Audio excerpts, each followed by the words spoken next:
Hello student, my self Manish Goswami और आज हम स्टार्ट करेंगे क्लास 10th मैथ चैप्टर 6 जिसका नाम है ट्रायंगल। आपको ये पता होना चाहिए कि ट्रायंगल चैप्टर से मिनिमम 7 to 8 मार्क्स जो हैं वो बनते ही बनते हैं। तो हमें इस चैप्टर को थोड़ा सा ध्यान देना है। कुछ ही पॉइंट है, कुछ थ्योरम है, कुछ क्राइटेरिया है सिमिलैरिटी के जिन्हें हमको समझना जरूरी है। एक बार क्राइटेरिया और थ्योरम को समझ जाओगे, क्वेश्चन हर बार सेम रिपीटेड टाइप का ही होता है, बहुत ज्यादा वेरिएशन नहीं होता है। हाँ, ज्योमेट्री की पकड़ भाई थोड़ी तो स्ट्रांग चाहिए ही चाहिए, क्योंकि अगर उसमें हमारी पकड़ नहीं है तो नहीं होने वाला है। पर हाँ, आप विश्वास रखिए, अगर आप ये वीडियो देखते हैं तो मैं आपको वो सारे कंसेप्ट बता दूंगा जिसकी मदद से आप बोर्ड में जो क्वेश्चन आएंगे आप उसको इंटरप्रेट कर पाएंगे और आसानी से क्वेश्चन को सॉल्व कर पाएंगे। तो चलिए स्टार्ट करते हैं पहले क्वेश्चन के साथ या पहले थ्योरम के साथ। पहला ही थ्योरम, सबसे मोस्ट इंपॉर्टेंट थ्योरम है बीपीटी थ्योरम। आपको ये पता होना चाहिए कि बीपीटी थ्योरम एक ऐसा पॉइंट है, ऐसा टॉपिक है जो कि हर बार एग्जाम में आया ही आया है। एक बीपीटी आया है, कन्वर्स ऑफ बीपीटी आया है। तो बीपीटी की प्रूविंग आपको 3 से 4 नंबर देके ही जाती है और कन्वर्स ऑफ बीपीटी भी कभी कभी पूछा जाता है। हालांकि जो मैक्सिमम आपको दिया गया है हमारे सिलेबस में वो है बीपीटी यानी बेसिक प्रोपोर्शनैलिटी थ्योरम। इसे एक और नाम से जानते हैं जिसको हम कहते हैं थेल्स थ्योरम। थेल्स थ्योरम, इसे एक और नाम जानते हैं जिसे हम कहते हैं थेल्स थ्योरम। अब ये थेल्स थ्योरम कहता क्या है, ये बेसिक प्रोपोर्शनैलिटी थ्योरम को सिखाना क्या चाहता है? बहुत छोटा सा कंसेप्ट है, इसकी प्रूविंग अगर आप सीख जाते हैं तो आसानी से आप हर एक क्वेश्चन पे मास्टर भी कर पाएंगे कि हाँ भाई क्या क्वेश्चन कहना चाहता है। इसकी प्रूविंग आती है, आती भाई पक्का आती है। आप इस चीज को नोटिस करके रखिएगा, हर एक साल में 2 साल में आई ही आई है, तो आप इसको अच्छे से सीखिएगा। कुछ चीजें आप समझ लीजिए, कुछ चीजें आप रट लीजिए, कुछ चीजों को आप एनालाइज कर लीजिए, जैसे भी हो सके। पर भाई साहब आपको ये कैसे भी करके याद तो करना ही करना है। अच्छा, ये बेसिक प्रोपोर्शनैलिटी थ्योरम कहता क्या है इस बारे में डिस्कस करते हैं।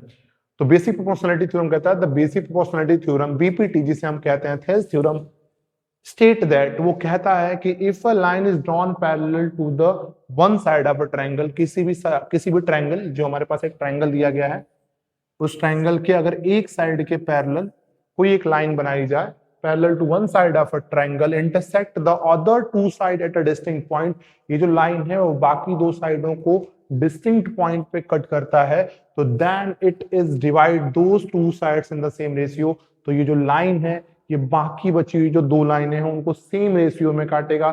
सेम रेशियो कहने का मतलब कि अगर ये 1/4 में काट रहा है तो ये भी 1/4 रेशियो में ही काटेगा। अगर ये 2/3 में कट रहा है तो ये भी 2/3 रेशियो में ही कटेगा। ये बेसिक प्रोपोर्शनैलिटी थ्योरम कहता है। अच्छा, जैसे मैं फिर से आपको एक बार बता दूं कि बेसिक प्रोपोर्शनैलिटी थ्योरम क्या कहता है कि अगर कोई एक लाइन है, अगर कोई एक लाइन है जो कि पैरेलल ड्रॉ किया जा रहा है किसी ट्रायंगल के एक साइड के पैरेलल, अगर एक साइड के ट्रायंगल के पैरेलल ये लाइन ड्रॉ किया जाएगा तो बाकी दो साइडों को डिफरेंट डिफरेंट पॉइंट पे काटेगा। तो क्या करता है ये लाइन, ये जो लाइन बाकी दो लाइनें हैं जैसे कि ए बी और ए सी, उन्हें बाइसेक्ट भी कर सकता है, उन्हें सेम रेशियो में डिवाइड भी कर सकता है एज पर द रिक्वायरमेंट। तो भाई मैं आपको इसको अच्छे से लिख के बताता हूं कैसे होगा कि अगर कभी भी किसी ट्रायंगल में, किसी भी triangle A B C P Q R जो भी है उसमें कोई एक लाइन है, एक लाइन है वो पैरेलल है किसी एक लाइन के, किसी एक लाइन के, अगर किसी ट्रायंगल में एक लाइन पैरेलल है किसी एक लाइन के, एक लाइन पैरेलल है ट्रायंगल की किसी भी एक लाइन के, तो बाई बीपीटी थ्योरम यानी बेसिक प्रोपोर्शनैलिटी थ्योरम आप ये कह सकते हैं कि एडी अपान बीडी, एडी अपान बीडी, एडी अपान बीडी का जो रेशियो है वो ए अपान ईसी के बराबर होगा, ए अपान ईसी के बराबर होगा। यही बीपीटी हमें सिखाता है। तो अगर आपको ये बात समझ में आ गई होगी तो हम इस बीपीटी के थ्योरम को प्रूव करने का काम करते हैं कि ये बीपीटी का थ्योरम प्रूव कैसे होता है। तो प्रूविंग करते हैं। देखो, सबसे पहली बात है कि आपको ट्रायंगल बनाए हैं, आपने कोई एक ट्रायंगल माना ए बी सी, आपको ये डी लाइन बताई गई थी, ये डी लाइन है पैरेलल किसके, बीसी के। अब आपको करना क्या होगा, सबसे पहले तो जो गिवन चीजें हैं उसे लिख लीजिए। गिवन क्या है भाई, A B C is a triangle, वो एक ट्रायंगल है, एंड ये जो लाइन डी है वो पैरेलल है बीसी के, ये बात भी बताया गया है, ये हमें गिवन में रहता है। अब हमें करना क्या है, हमें करना है क्या प्रूव, एक छोटा सा स्टेटमेंट प्रूव करने को कह रहा है, वो है कि एडी अपॉन बीडी इसकी वैल्यू ए अपॉन ईसी के बराबर होगा, ए अपॉन ईसी के बराबर होगा, ये आपको प्रूव करना है। तो ये चीजें तो गिवन और टू प्रूव हो गई, हमें एक छोटा सा करना होता है कंस्ट्रक्शन। ये छोटा सा कंस्ट्रक्शन तो है पर मोस्ट इंपॉर्टेंट कंस्ट्रक्शन है, इस बात को नोटिस करके रखिएगा। क्या कंस्ट्रक्शन करना है कि आपको इस डी पॉइंट से एक परपेंडिकुलर गिराना है, मान लीजिए मैंने इसका नाम रख दिया डीएम, और इस ई पॉइंट से ए बी पे भी एक परपेंडिकुलर गिराना है, मान लीजिए इसका नाम मैंने रख दिया ईएन। ठीक है, ये दो काम करना है आपको, डीएम परपेंडिकुलर और ईएन परपेंडिकुलर गिराना है किस पे, डीएम परपेंडिकुलर गिराना है एसी पे और ईएन परपेंडिकुलर गिराना है एबी पे। और साथ ही साथ आपको क्या करना है, इस डी को ज्वाइन करना है सी से और ई को ज्वाइन करना है बी से। आपने जो जो काम किया, आप अगर बात को समझ रहे हैं हिंदी में तो बस इसी को इंग्लिश में आपको लिख देना है। आपने क्या किया था, आपने ड्रॉ किया, कौन ड्रॉ किया भाई, डीएम ड्रॉ किया है, डीएम किस पे परपेंडिकुलर है, एसी पे है। एंड आपने ईएन ड्रॉ किया है, किस पे परपेंडिकुलर ड्रॉ किया है, ए बी पे। ये बात आपको समझ में आ गई होगी।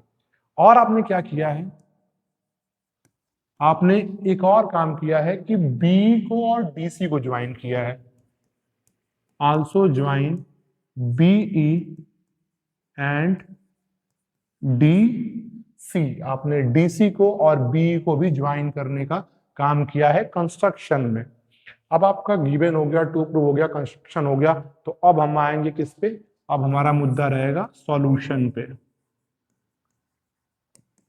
अब ये सॉल्यूशन कैसे करना होता है, देखो आपको एरिया ऑफ ट्रायंगल निकालने का फार्मूला तो पता ही होगा, 1/2 base into height, 1/2 base, triangle का बेस इंटू उस पे जो परपेंडिकुलर गिरा होता है, ये आपको अच्छी तरह पता होगा। ठीक है, तो हमें पहले ए डी ई ट्रायंगल का 2 बार एरिया निकालना है।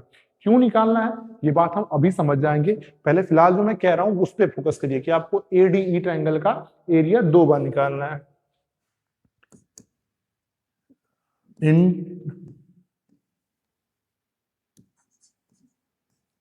वी हैव करके भी लिख सकते हैं या फिर आप डायरेक्ट लिखिए कि एरिया ऑफ ट्रायंगल जिसका नाम है ए डी ई, उसका एरिया आप निकालना है। कैसे निकलेगा, 1/2 बेस, इसका बेस क्या है भाई, इसका बेस है आपके पास, अगर आपने एडी को बेस माना, इस साइड एडी को अगर आपने एडी को बेस माना तो इस पे हाइट कौन है, ईएन है, इस पे हाइट कौन है, ईएन है। इसे इक्वेशन फर्स्ट बना लीजिए, आपके पास एडी बेस हो गया, ईएन आपका हाइट हो गया, तो एक तरीके से आपका ट्रायंगल एडी का एरिया निकल गया, इसे इक्वेशन नंबर फर्स्ट मान लीजिए। एक लाइन ड्रॉ कर लीजिए, मैं लाइन ड्रॉ करने के लिए नहीं बोलूंगा पर आप चाहें तो कर सकते हैं। इसका रीजन ये है कि आपके दिमाग में चलेगा कि हाँ आप कैसे इसको प्रूव कर सकते हैं। ठीक है, अगेन इसी ट्रायंगल का एरिया निकालिए, एरिया ऑफ ट्रायंगल एडीई, लेकिन इस बार बेस बदल दीजिए, आप बेस ए को बनाइए। अगर आपने बेस ए को बनाया तो उस पे हाइट कौन गिरा है, उस पे हाइट गिरा है डीएम, उस पे हाइट कौन गिरा है डीएम। ये आपका इक्वेशन नंबर सेकंड हो गया। एक आपका इक्वेशन नंबर फर्स्ट हो गया एरिया ऑफ ट्रायंगल एडीई, और दूसरा भी एरिया ऑफ ट्रायंगल एडीई ही है, लेकिन इसमें आपने एडी को बेस मान के ईएन परपेंडिकुलर गिराया, एडी को बेस मान के ईएन परपेंडिकुलर गिराया, और दूसरी टाइम आपने ए को बेस माना तो डीएम आपने उस पर परपेंडिकुलर गिराया। तो दो चीजें हो गई, दो इक्वेशन हो गई। अब एक चीज आपको छोटा सा बताएंगे, उसके बाद में बताऊंगा किसका एरिया निकालना है। आपने इसका नाम तो सुना ही होगा, इसे बोलते हैं ऑब्ट्यूज एंगल ट्रायंगल। और ऑब्ट्यूज एंगल ट्रायंगल में एक मजेदार बात ये होता है कि इसका जो परपेंडिकुलर होता है ये इसके बाहर गिरता है, ये इसके बाहर गिरता है। आप देखिए कभी परपेंडिकुलर गिराते हैं तो वो उस ट्रायंगल के बाहर ही गिरेगा, इस बात को नोटिस करिएगा। यही दिमाग इस वाले ट्रायंगल में आने वाला है कि आपने पहली बार जो ट्रायंगल एडी निकाला है वो बेस एडी को माना था, तो आपको एक ट्रायंगल सेलेक्ट करना है, आपको एक ट्रायंगल सेलेक्ट करना है एडी साइड का, वो है डी बी और ई। आपको इस साइड वाले ट्रायंगल को सेलेक्ट करना है, इस बात को नोटिस करिएगा, आपको इस साइड वाले ट्रायंगल को सेलेक्ट करना है और इधर उसके एरिया को मेंशन करना है। तो भाई करते हैं वो चीज।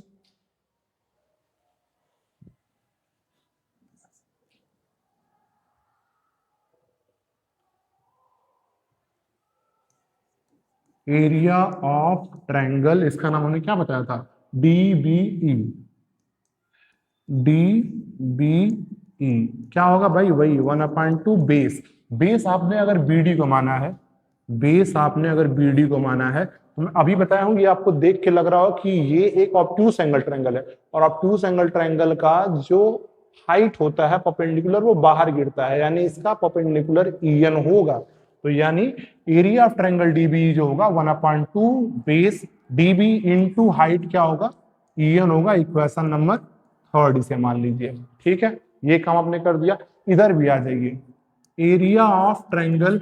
अब इस साइड आपको कौन सा ट्रायंगल लेना है, इस साइड आपको ट्रायंगल लेना है ये वाला, आपको लेना इधर साइड। ए साइड की बात कर रहे थे तो आप इसी साइड की बात करिए, और आपको ट्रायंगल लेना है ये वाला। और आपको ये दिख भी रहा होगा कि ये भी ऑब्ट्यूस एंगल ट्रायंगल है। ऑब्ट्यूस एंगल ट्रायंगल में परपेंडिकुलर हमेशा बाहर गिरता है, तो इसका परपेंडिकुलर ये डीएम होगा, इस बात को आप नोटिस करके रखिएगा। तो चलिए इसका एरिया निकालते हैं।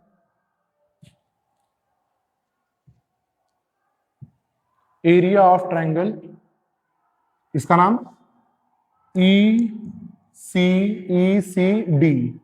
इसका एरिया कैसे निकलेगा भाई, 1/2, जिसका बेस क्या है, मैंने ईसी माना था, ईसी माना था, इनटू इस पे हाइट अभी मैं बताया हूं बाहर गिर रहा है, that is DM. Equation number 4। अब आपके पास 4 इक्वेशन बन गए, पहला दूसरा तीसरा चौथा। आपको करना क्या है, ये पहले और तीसरे रेशियो को आपस में डिवाइड करिए, पहले और तीसरे इक्वेशन को आपस में डिवाइड करिए, और सेकंड और फोर्थ इक्वेशन को भी आपस में डिवाइड करिए।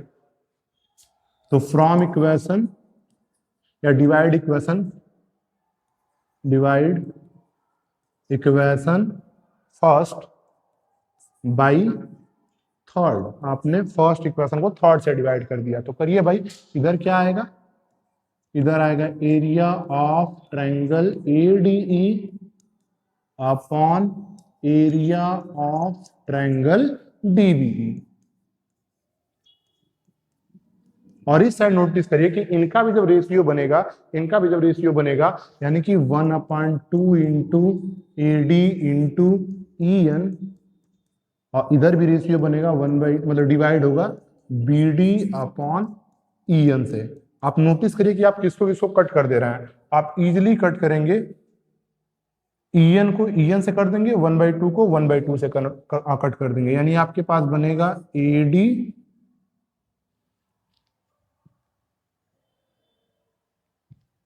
आपके पास बनेगा, इधर बचेगा कट के A D upon B D. यानी ये जो ट्रायंगल, ये जो area of triangle AD upon area of triangle DB बना है, वो बना है एडी अपॉन बी डी बना है। सेम चीज यहां भी करिए, also divide equation second by equation 4। आपने इक्वेशन सेकेंड को इक्वेशन 4 से डिवाइड कर दिया, तो क्या यहां भी ऐसा ही होगा, area of triangle ADE upon area of triangle जिसका नाम है ईसीडी।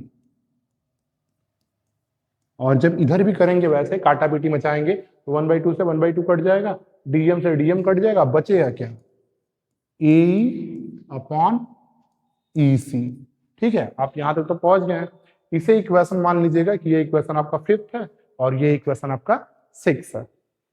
ठीक है, मैं इसे मिटा देता हूं क्योंकि आप समझ चुके हैं कैसे डिवाइड हुआ है, तो मैं इसे मिटा देता हूं। डायरेक्ट लिखते हैं, क्या बचा था, एडी अपॉन बीडी, ये बचा था। ये इक्वेशन आपका कौन सा है, 5th वाला है। ये आपका इक्वेशन कौन सा है, 6 वाला है। अब मैं एक छोटा सा चीज आपको बताना चाहूंगा, उसके बाद आप समझ जाएं कि हाँ भाई क्या चल रहा है। थोड़ा सा ऊपर करते हैं। हाँ, देखिए मैं आपको एक चीज बताना चाहूंगा। ये कंसेप्ट समझ जाएंगे, क्लास 9 में आपने पढ़ा भी होगा। अगर आप ये समझ जाते हो तो बात और अच्छे से क्लियर हो जाएगी क्या करना है आगे। आपके पास अगर एक ट्रायंगल ये है और इसी बेस पे एक ट्रायंगल ये है, और ये दोनों का जो बेस है, ये जो हाइट है, वो सेम पैरेलल के बीच में। आपने क्लास 9th में पढ़ा होगा कि एरिया ऑफ ट्रायंगल, जिसका नाम मैं दो दो ट्रायंगल बना दे रहा हूं अलग अलग कलर से, ताकि आपको समझ में आए कि हाँ भाई एक ट्रायंगल ये वाला था और एक ट्रायंगल ये व्हाइट वाला है, ठीक है। और ये दोनों सेम बेस के, सेम पैरेलल के बीच में ला रहे हैं। तो पहली बात, इनका बेस सेम है, और अगर बेस सेम है, मान लीजिए इसका नाम ए बी सी रख दिया और इसका नाम ए बी डी रख दिया, तो ए बी सी वाला जो ट्रायंगल है वो और ए बी डी वाला जो ट्रायंगल है वो, ये दोनों ट्रायंगल सेम पैरेलल के बीच में है, तो इनका एरिया भी सेम होगा। ये हम थ्योरम पढ़ चुके हैं पहले क्लास 9 में। अगर आपने नहीं पढ़ा है तो मैं आपको दिखा दूं कि भाई इसका बेस अगर मान लीजिए मैं 4 सेंटीमीटर मान रहा हूं, तो ए बी सी का भी बेस 4 सेंटीमीटर है और ए बी डी का भी 4 सेंटीमीटर। और आपको अच्छी तरह पता है कि दो पैरेलल के बीच का जो डिस्टेंस होता है वो हर जगह सेम होता है, तो इस हिसाब से इसकी हाइट जितनी होगी उतनी हाइट इसकी भी होगी। तो उस फार्मूले के हिसाब से आपको पता होना चाहिए कि जब मैं इसका एरिया निकालूंगा तो 1/2 बेस इंटू हाइट करूंगा, और इस वाले के लिए भी 1/2 बेस इंटू हाइट करूंगा। हालांकि हाइट दोनों का बराबर है, इसलिए एरिया भी दोनों का बराबर ही होगा, और यही कंसेप्ट इस्तेमाल होगा हमारे इस वाले टॉपिक में। अब मैं बताता हूं कैसे हो रहा है। देखिए, आपके पास दो ट्रायंगल था, एक था एडी और एक डीबी, इधर था एडी और ईसीडी। तो एडी एडी ऊपर वाला जो ट्रायंगल का एरिया है, ऊपर वाला सेम ट्रायंगल का एरिया तो भाई बराबर ही होगा। तो ये जो अपर वाला ट्रायंगल है, उन दोनों का एरिया आपस में क्या है, बराबर है, क्योंकि सेम ट्रायंगल है। लेकिन अब नीचे वाले को देखिए, वो डिफरेंट डिफरेंट ट्रायंगल तो हैं, पर अगर आप फिगर को नोटिस करें तो आपको ये समझ में आएगा, आप ये समझ पाएंगे कि जो फिगर बना है, ये जो फिगर बना है वो आप नोटिस करिए कि ये वाला ट्रायंगल जो अभी दिख रहा है मुझे डी बी ई वाला, ये वाला ट्रायंगल, और जो मुझे ये दूसरा ट्रायंगल दिख रहा है, ये दूसरा ट्रायंगल दिख रहा है डी ई सी वाला, ये दोनों ट्रायंगल को ध्यान से देखिए, दोनों बेस डी पे हैं और दोनों सेम पैरेलल के बीच में है। तो क्या उस नियम के हिसाब से इस डी बी ई वाले और डी ई सी वाले दोनों ट्रायंगल का एरिया बराबर होगा? बिल्कुल बराबर होगा। तो अब बस एक छोटा सा स्टेटमेंट आपको लिखना होगा। कौन सा स्टेटमेंट है भाई?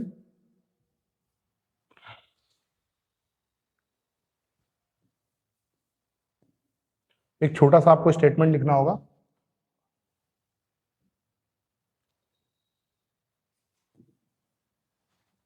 कि इन we know that we know that we know that क्या पता है आपको? वी नो दैट कि a triangle, to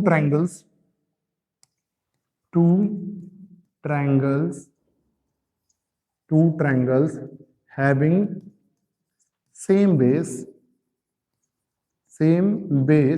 and between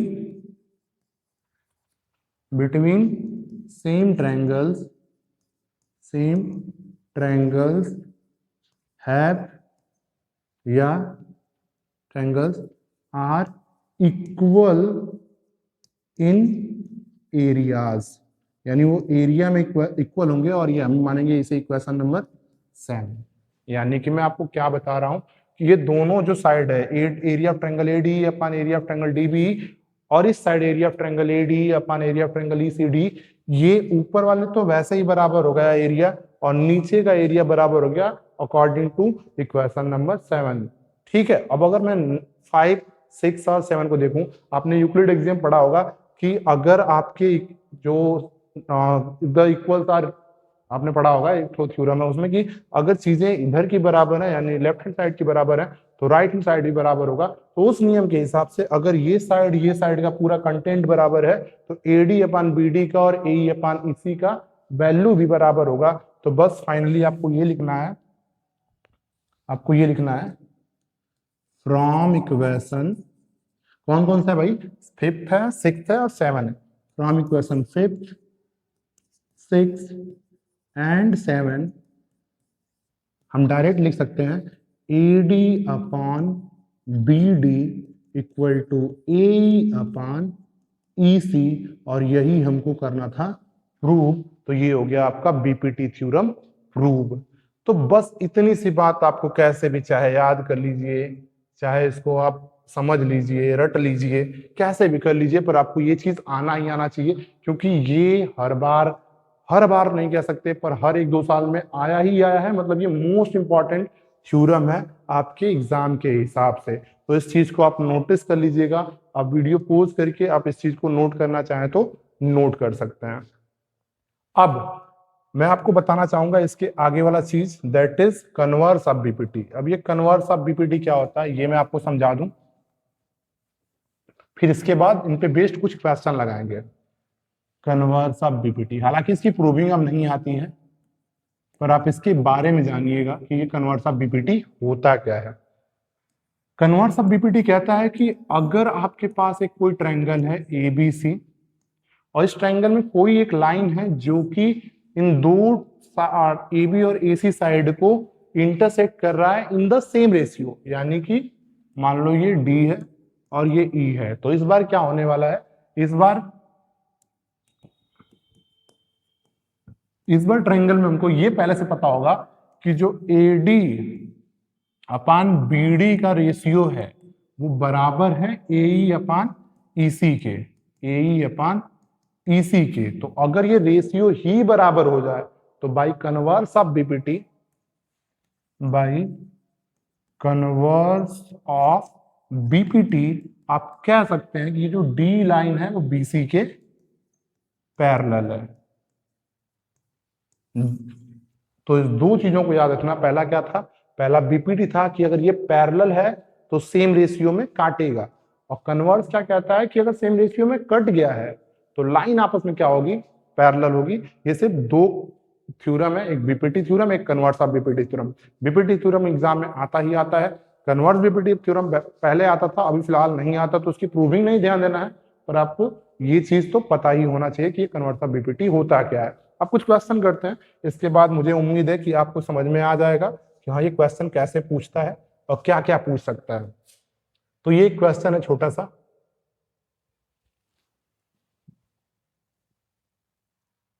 ये छोटा सा क्वेश्चन है, कह रहा है कि इन द फिगर 1 एंड 2, ये पहला फिगर है, ये दूसरा फिगर है। आई होप कि आपको ये विजुअल हो रहा होगा कि फिगर में क्या क्या रहा है।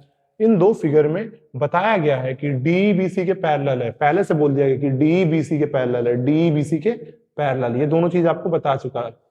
अब पूछा है कि पहले वाले में इसी की वैल्यू बताओ, पहले वाले में इसी की वैल्यू बताओ, और दूसरे वाले में एडी की वैल्यू बताओ। तो भाई हमें पता है कि जब भी ट्रायंगल में, कभी भी ट्रायंगल में लाइन पैरेलल बोलेगा तो हमें बिना सोचे बीपीटी की तरफ भागना है। पहले बीपीटी को नोटिस करना है कि भैया बीपीटी लग रहा है कि नहीं लग रहा है, मोस्ट इंपॉर्टेंट थिंग है भाई ये। तो चलिए करते हैं सॉल्व।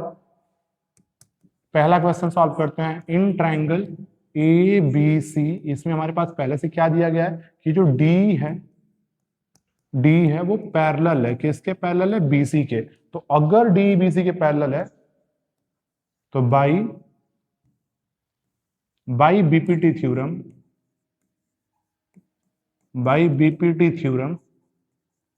बीपीटी थ्योरम से आप ये कह सकते हैं कि एडी अपान बीडी का जो रेशियो है, एडी अपान बीडी का जो रेशियो है वो ए अपान ईसी के बराबर है।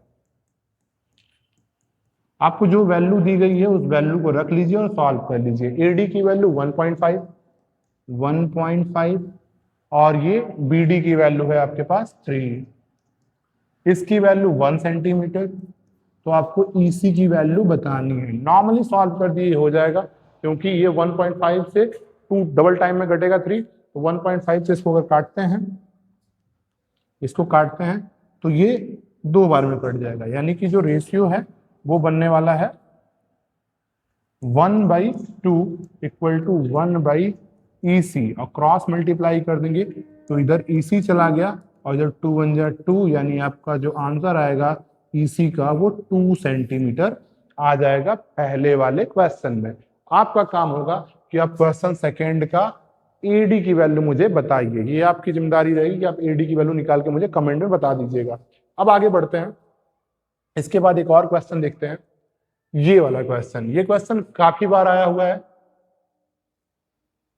ये क्वेश्चन में काफी बार आया हुआ है, तो काफी मतलब मोस्ट इंपॉर्टेंट क्वेश्चन समझिए, और ये एनसीईआरटी में भी एक क्वेश्चन है।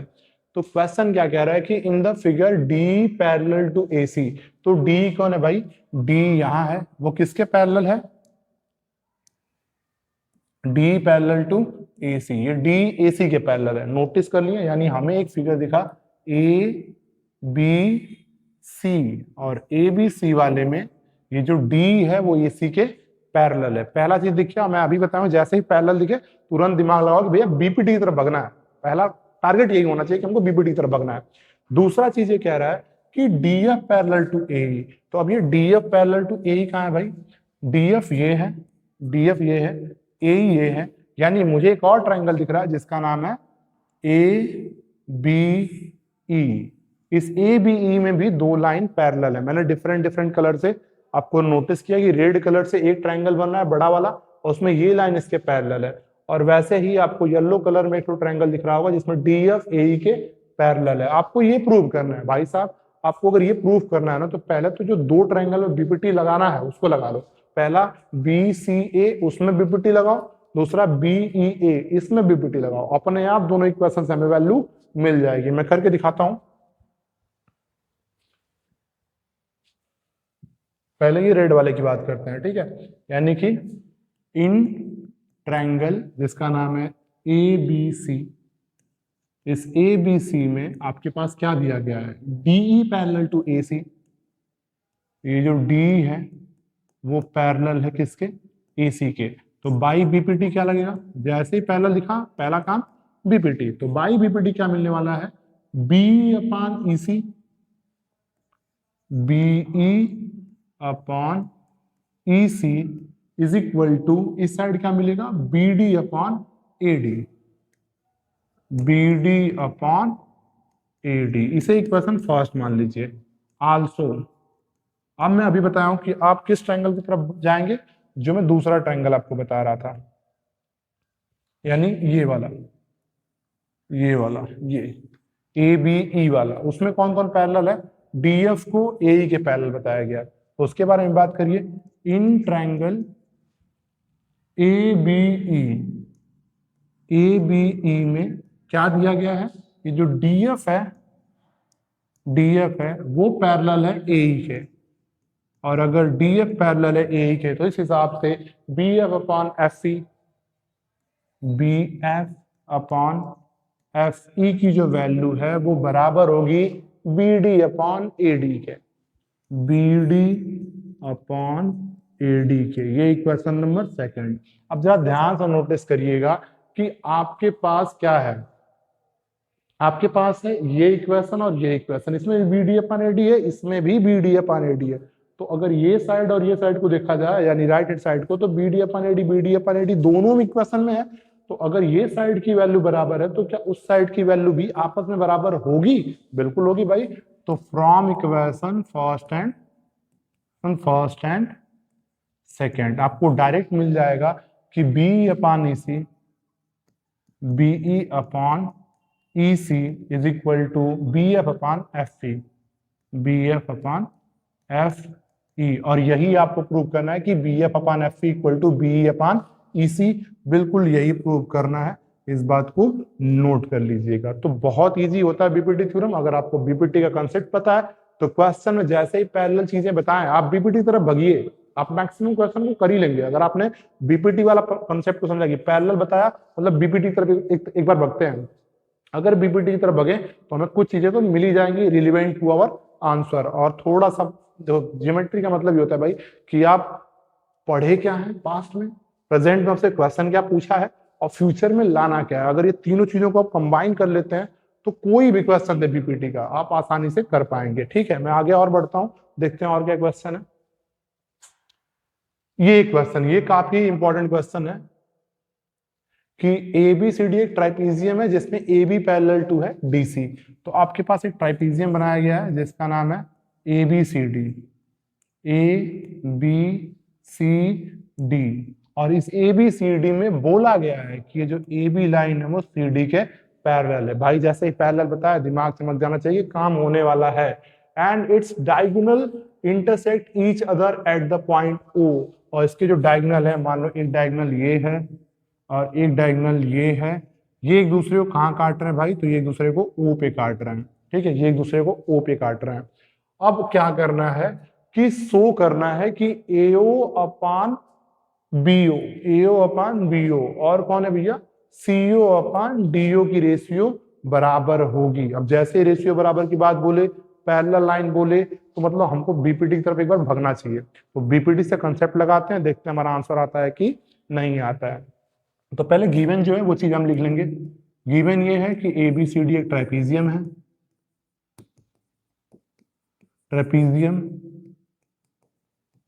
और एक चीज बोला गया है कि ये जो ए बी लाइन है वो पैरेलल है किसके, सी डी के। ठीक है, दूसरी बात हमें प्रूव क्या करना है, प्रूव हमें ये करना है कि एओ अपान बीओ, एओ अपान बीओ का जो रेशियो है वो बराबर किसके है, सीओ अपान डीओ के, सीओ अपान डीओ के। ये आपको प्रूव करना है। देखो इसमें एक छोटा सा कंस्ट्रक्शन करना होगा। अब कहोगे यार ये कंस्ट्रक्शन का कैसे आइडिया लगेगा, तो अभी तो हम पढ़े थे कि कंस्ट्रक्शन भाई बीपीटी कब वैलिड होता है, जब हमें कोई एक लाइन पैरेलल देगा उस ट्रायंगल में। तो अगर मैं इस ट्रायंगल को देखूं एडीसी, इसमें तो कोई लाइन पैरेलल किसी के बताया ही नहीं है, तो हम मान लेते हैं ना भाई, हम एक ओ से लाइन ड्रॉ कर लेते हैं। इस ओ से एक लाइन ड्रॉ करते हैं पैरेलल टू सी डी। मैं अपने मन से एक लाइन ड्रॉ कर रहा हूं, O M parallel to C D. इससे हमारा बेनिफिट होने वाला है। तो draw O M parallel to C D, ये हमने काम कर दिया। अब देखो ध्यान से समझना, अगर जैसे ही मैंने इसको ड्रॉ किया, इसके पैरेलल ओ एम को सी डी के पैरेलल ड्रॉ किया, तो ऑलरेडी ये दोनों आपस में पैरेलल को गिवन है कि ए बी सी डी के पैरेलल है, और मैंने ओ एम को सी डी के पैरेलल ड्रॉ किया है, तो क्या ओ एम ए बी के भी पैरेलल होगा, बिल्कुल होगा भाई। क्योंकि अगर तीन लाइनें हैं, जैसे ये एक लाइन है, ये एक लाइन है और ये एक लाइन है, मैं कह रहा हूं ये लाइन इसके पैरेलल है और यही वाली लाइन इसके भी पैरेलल है, तो क्या ये दोनों लाइन आपस में पैरेलल नहीं होंगी, बिल्कुल होंगी भाई। तो वही कंसेप्ट के साथ ये चीज हो रहा है। तो अब आगे हम क्या करेंगे, सॉल्यूशन करते हैं। सॉल्यूशन करते हैं, किस किस ट्रायंगल की बात करेंगे, in triangle A D C, in triangle A D C आपको क्या दिया गया है, ओएम दिया गया है, किसके पैरेलल, सी डी के। ये हमने माना था। तो जैसे ही माना था तो बाई पैरेलल वाली बात आते ही बीपीटी लग जाएगी। तो बाई बीपीटी थ्योरम क्या आप कह सकते हो, A M upon M D, A M upon M D की जो वैल्यू है वो एओ अपान ओ सी के बराबर आ जाएगा, एओ अपान ओ सी के, या सीओ बोलना है तो सीओ बोलो, तुम्हारा मन, क्योंकि वहां सीओ दिया गया तो सीओ ही मानो, एओ अपान सीओ। Equation number first. अब आगे देखो, अब एक ट्रायंगल और देखो आप, जिसमें दिख रहा होगा D A B, in triangle D A B, इसी साइड का ट्रायंगल डी ए बी, उसमें भी ओ एम लाइन पैरेलल है किसके, ए बी के। क्यों पैरेलल हो जाएगा भाई, तो यहां साइड में लिखना चाहो तो लिख सकते हो कि since A B C D के पैरेलल है एंड ये जो आपका ओ एम है वो सी डी के पैरेलल है, इसलिए ए बी और ओ एम भी पैरेलल होगा। अगर लिखने का मन करे तो लिख सकते हो, नहीं भी लिखोगे तो कोई बात नहीं है। तो O M parallel to A B, और जैसे ही ओ एम ए बी के पैरेलल हो जाएगा तो बीपीटी से D M upon M A equal to D O upon B O बन जाएगा। तो बाई बीपीटी आप कह सकते हैं कि D M upon A M equal to D O upon O B, D O upon B O. अब देखो कमाल की बात यह है कि ये जो इक्वेशन बना है, ये जो इक्वेशन बताया A M upon M D बना है और ये D M upon A M बना है, मतलब ये ए एम और डी एम है, ये डी एम और ए एम है, रेसिप्रोकल है। तो इसका भी रेसिप्रोकल ले लेते हैं। तो क्या मैं इसको रेसिप्रोकल करूंगा, A M upon D M, तो क्या इस साइड भी रेसिप्रोकल होगा और ये B O upon D O बन जाएगा। इसे इक्वेशन नंबर सेकंड मान लेंगे। भाई देखो सिंपल सी बात है, अगर दो रेशियो बराबर है तो मैं अगर एक तरफ का रेसिप्रोकल करता हूं तो दूसरे तरफ का भी रेसिप्रोकल करना पड़ेगा एज पर द रूल। तो आपके पास A M upon D M की value B O upon D O के बराबर आ जाएगी from equation first and second. अगर आप नोटिस करो, from equation first and second आपको क्या मिलने वाला है भाई, ये वैल्यू और ये वैल्यू दोनों बराबर है तो राइट हैंड साइड की वैल्यू भी बराबर होगी, यानी AO अपॉन CO की वैल्यू बराबर हो जाएगी BO अपॉन DO के। आपको लग रहा हो कि आपका आंसर आ गया, पर आप एक बात नोटिस करेंगे कि यार यहाँ पे मुझे जो प्रूव करना है वो AO अपान BO लाना है और CO अपान DO लाना है, पर यहाँ AO अपान CO आया है, तो क्या ही दिक्कत है यार। CO को उस साइड भेज दो, BO को यहाँ ट्रांसपोज कर दो, आंसर बन गया, क्योंकि ये तो हम कर ही सकते हैं। तो imply that AO upon BO को यहाँ ट्रांसपोज कर दो और CO को उधर भेज दो, CO अपान DO। ये आपका हो गया प्रूव। आप कोई कहे कि अरे अपने मन से कैसे कर दिया, ऐसा थोड़े होता है कि नहीं इसको ट्रांसपोज कर दो अपना आंसर लाने के लिए। तो भाई मैं आपको दिखा भी दूं कि अगर मैं कहीं लिखा हूं 1/2 और यहाँ मैं लिखा हूं 3/6, देखो दोनों रेशियो सेम है, 1/2 और इसको काटोगे तो भी 1/2 आएगा। अब ट्रांसपोज करके देखो, 3 को यहाँ भेज दो, 2 को वहां भेज दो, तो 1/3 और ये 2 इधर आ जाएगा 2/6, काटो ये भी 1/3 ही बनेगा, यानी ट्रांसपोज करने के बाद भी वो जो हमारा रेशियो है दोनों तरफ का वो बैलेंस ही रह रहा है, इसलिए मैं इसको कर पाया हूं, वरना अपने मन से नहीं किया हूं, नहीं मुझे आंसर दिख रहा है तो उस हिसाब से मैं बना लूं, तो नियम के हिसाब से किए हैं। तो ये आपका बीपीटी का क्वेश्चन रह गया। अब मैं कुछ टाइम के लिए आपको देता हूं कि आप इसे स्क्रीन पे रोक के अच्छे से इसको समझ के, अगर आपको समझ में आ गया तो इसको नोट कर लीजिएगा, नहीं समझ में आएगा तो एक बार थोड़ा सा पीछे जाके फिर से चीजों को समझिएगा। ये एग्जाम में आया हुआ क्वेश्चन है इसलिए मैं आपको बता रहा हूँ। तो ये बीपीटी का क्वेश्चन था। अब बीपीटी का टॉपिक खत्म हो रहा है, और कोई क्वेश्चन है? बीपीटी हो गया। अब सिमिलर फिगर के बारे में पढ़ेंगे हम, ठीक है। अब हमारा टॉपिक है सिमिलर फिगर का।